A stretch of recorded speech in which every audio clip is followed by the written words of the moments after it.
is like a blow to the gut when I get our tax bill every year and when I see how much taxes are actually coming out of my paycheck. Hello again, and welcome back to my channel where we provide specific financial advice for women in healthcare so that you can have more joy and more wealth. And I am Dr. Brittany Halford, your financial educator and internal medicine physician. Today, we are going to dive into a very important topic, the Backdoor Roth IRA. Now, if you are a high income earner or you will be in the future, then you definitely want to stay tuned to understand how you can take advantage of all of the benefits of the Roth IRA. And if you heard that you exceed the income limits of using a Roth IRA, then they were partially wrong. And I'm going to give you all of the details to understand why you should use a Roth IRA as an investment vehicle, how to avoid some of the most common mistakes, and of course, educate you about all of the details that you need to know to do it independently and to do it correctly. So you definitely want to stay into the very end to make sure that you have everything that you need to know. Unlike a traditional IRA and a 401k, you use after-tax dollars to fund a Roth IRA. So that means that you don't necessarily get the tax deduction today, but where the real magic happens is when you withdraw the money, then it is tax-free, and you get the same advantages of a traditional IRA and a 401k that the money grows tax-free.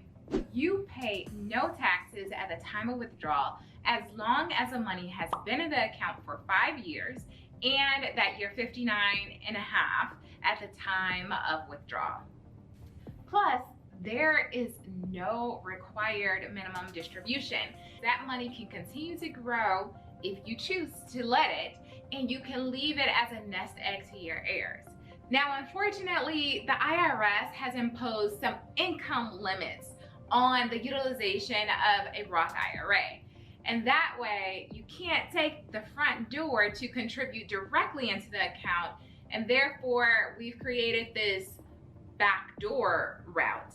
Or you could think of it as an IRA conversion. The income limits are based upon your modified adjusted gross income, and they change every single year. You want to make sure that you go to the IRS's website to understand where you fall in that income bracket, and if you can or cannot contribute directly, or if you have to do this whole conversion maneuvering. The Backdoor Roth IRA is a strategy for high income earners. As I mentioned, we exceed the income limits that are set for direct contributions, and therefore we need to do a conversion, which requires 2 steps.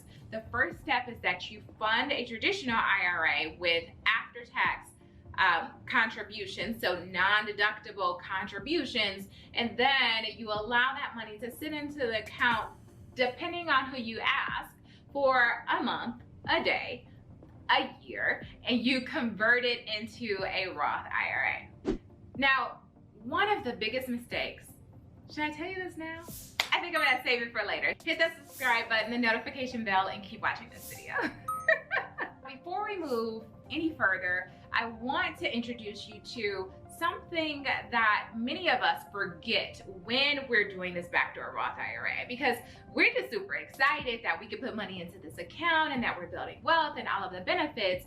But have you heard of the pro rata rule? And if you have, and maybe had some negative impact, then let me know in the comments. It is important for us to share our experiences with each other so that we can learn from each other's mistakes. The pro rata rule requires that you include all of your traditional IRA contributions when you are calculating the conversion of your Roth IRA and the tax implications of that action. It is an aggregate of all of your traditional IRA accounts. For example, if you have a traditional IRA in Fidelity and Charles Schwab and Vanguard, you can't say that I'm just going to fund this traditional IRA in Fidelity and roll that over into a Roth IRA without considering the other contributions and assets that you have in the other traditional IRAs, because the government is going to consider all of that money in that tax calculation. And I'll do a little bit of math with you because it's always easier to understand when you're applying numbers to these concepts. This means that if you have any existing funds in a traditional IRA, a SEP IRA, or a simple IRA, converting those over to a Roth IRA may complicate the tax implications based upon this pro rata rule. Now let's break this down a bit. Suppose you have $100,000 in a traditional IRA. Now $80,000 of that money is pre-tax or deductible contributions, and $20,000 is after-tax or non-deductible contributions. If you choose to convert now just $5,000 of that $100,000 that is in the traditional IRA to a Roth IRA, the pro rata rule will apply. In this scenario, the pro rata rule would consider your pre-tax to after-tax ratio of your entire traditional IRA.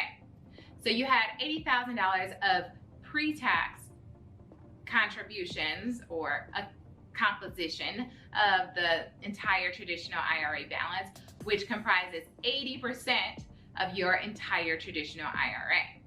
And you had $20,000 of after-tax dollars, which would comprise 20% of your entire traditional IRA. Therefore, 80% of that $5,000, which is $4,000, would be considered a pre-tax contribution, and 20% of the $5,000, the amount that you converted into the Roth IRA, would be considered tax-free at the time of withdrawals or a post-tax contribution. When you're thinking about this, that means that you will pay taxes twice on that $4,000. Ain't nobody trying to do that, right? We're not trying to pay taxes twice. That's one of the major benefits of why we're utilizing this Roth IRA, is so that we don't have to pay taxes at the time of withdrawal. Do not forget your overall amount that is in the traditional IRA when you're making this conversion. And I see people making this mistake time and time again.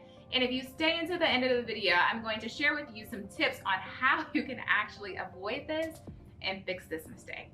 Now, I mentioned earlier that the traditional IRA comprises what you would historically think about a traditional IRA, but also accounts a SEP IRA and a simple IRA. Although in this video, I'm not going to go into depth in those accounts, I think that they do require a brief introduction so that you can understand how they fit into your overall picture. Now, let's start with a simple IRA. A simple IRA is an employer-sponsored plan usually offered by small businesses, and it is a retirement plan offered to their employees. SIMPLE stands for Savings Incentive Match Plan. Now, with a simple IRA, both employers and employees can make contributions to that plan. And typically, the contributions are matched up to a percentage by the employer, which is a way for the employee to have, we like to say, free money whenever we get a match, but we're actually working for it. It's just an employer benefit. A SEP IRA stands for a Simplified Employee Pension, and it is typically offered for those who are self-employed to save money for retirement and retirement vehicles. It is a retirement plan that allows for self-employed and small business owners to make pre-tax or tax-deductible contributions into a retirement plan. Remember, both the SEP IRA and a simple IRA will need to be included when you're conceptualizing how much of the aggregate amount in that traditional IRA and when you're considering the pro rata rule. Understanding how these accounts work together and the pro rata rule is essential to avoid a double taxation, which we don't want. It's like a blow to the gut when I get our tax bill every year and when I see how much taxes are actually coming out of my paycheck before I even get my hands on any of that hard-earned money. So this is really imperative that we understand this to avoid losing more money, because it's about retaining our money using it for joy and using it to invest, pay down debt, or invest in ourselves, that's going to allow us to have that personal satisfaction that we all desire, and to have the wealth creation that allows us to retire comfortably and leave a nest egg for our families. I told you that I was going to share with you a few tips on how to avoid double taxation, and here we are. Now, to avoid being taxed twice, there are a few strategies that you can employ. If you're like, Brittany, hold on. Yes, I want to utilize this Roth IRA. However, I actually have some money in this traditional IRA and I don't know what to do with it. No worries. I'm going to provide you with a few strategies that you can start to consider in order to make that transition. The first strategy, if your employer allows it, is you can roll in all of those traditional IRA tax contributions into another account, like a 401k account. By doing so, you essentially roll over pre-tax contributions into another account that allows for pre-tax contributions, and therefore you don't have to do this mental gymnastics of how's it all going to work out with my post-tax contributions or those non-deductible contributions. You can just make a seamless transfer of pre-tax contributions into a pre-tax account and really just make your life simple. Another option is to convert all of the contributions that you have into the traditional, those pre-tax dollars, into a Roth IRA at a time when your income is lower. So the best time to do this is if you are a new attending, if you are a new nurse before you become your ICU nurse or become a nurse practitioner, is for you to make that conversion at that time. Or even if you are a resident physician, then this is the opportune time for you to do that. Or a nursing student, but you're working on the side, this is the opportune time to do that. Maybe you're a physical therapist and you're just starting your job starting in July, and therefore you only have half of a year of your income to be included in the taxes, and therefore you're going to make a lower salary today because it's only half of a year, compared to the next year. If you wait, then you'll have a higher salary because it includes the entire year that you've been working in that position. I hope that makes sense. By converting the entire amount of those pre-tax contributions, you basically eliminate the pro rata rule from being applied to those post-tax contributions when you are doing this backdoor Roth conversion. Whenever you're doing this, you want to make sure that you not only think about the implications today, but you also consider the long-term implications and your overall vision for your goals, for your life, and for your tax planning.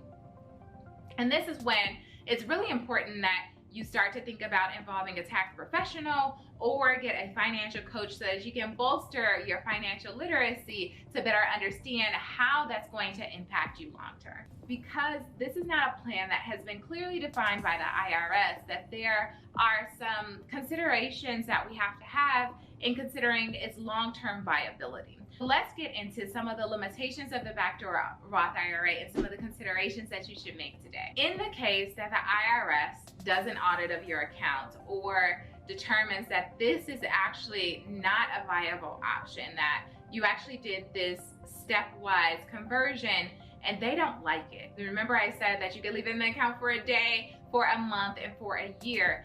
And some financial advisors actually advise that whenever you're implementing this strategy, that you leave the money in the account for a longer period of time so that you demonstrate to the IRS that you're not just trying to get money into a Roth account and you actually were utilizing the traditional IRA.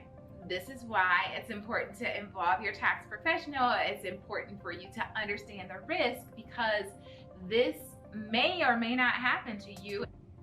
We all hear about those anecdotal, even in medicine, the one, oh, I did this one time and had a negative outcome. We also hear about the positive outcomes. Most likely in medicine, we hear about the negative outcomes. So you may hear someone who actually has had a negative outcome in which the IRS reviewed their accounts and actually charged them a 6% excise tax for every year that they had overfunded their Roth IRA. Additionally, thinking about that long-term viability, if the tax code changes, and then they can retroactively impose any type of stipulations or penalties for those who have used those accounts in the past, then that is a possibility. So you just want to make sure that you take that in consideration when you are utilizing this account. Another limitation or consideration is if you have substantial amounts in that pre-tax traditional IRA, then it may not be worthwhile for you to actually convert that into a Roth IRA to avoid the pro rata rule, because you're at a higher income than you may be in retirement. And so therefore it might be worthwhile to just keep that money into a traditional IRA, have it invested, allow it to grow tax-free, and then make those conversions later on in life when you're at a lower income. Again, whenever you're thinking about your financial plan, you have to consider the longevity of what you're doing and try to understand how the money is going to be affected later on versus now, and do that value cost comparison. Because if you're going to pay 30% on the conversion of that money today versus 15% later, then it is better to just do it later in retirement instead of doing it today. You may be saying, Brittany, we don't get the tax-free withdrawals. I understand, and that is why I really encourage you to start to elevate your financial literacy by watching this YouTube channel. Don't forget to subscribe and press the notification bell, especially so that you can get the next video where I show you how to do this and how to avoid some of the common mistakes when doing this independently, but also for you to seek the advice of your tax professional. We control today because we have the insights, the awareness today, but we don't know what's going to occur in the future. So it's important that you weigh that out and just understand that there's going to be some uncertainty regardless of what you do in your financial plan. You want to incorporate uncertainty occurring, because we know that change is the only thing that is constant, and to base a financial plan that allows for that uncertainty, or to at least become comfortable from a mental perspective that this is all hypothetical.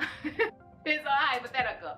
Your financial advisor doesn't know, the tax professional doesn't know, you don't know. We don't know what's going to happen 10, 20 years down the road. We're just doing our best today to account for that uncertainty in the future.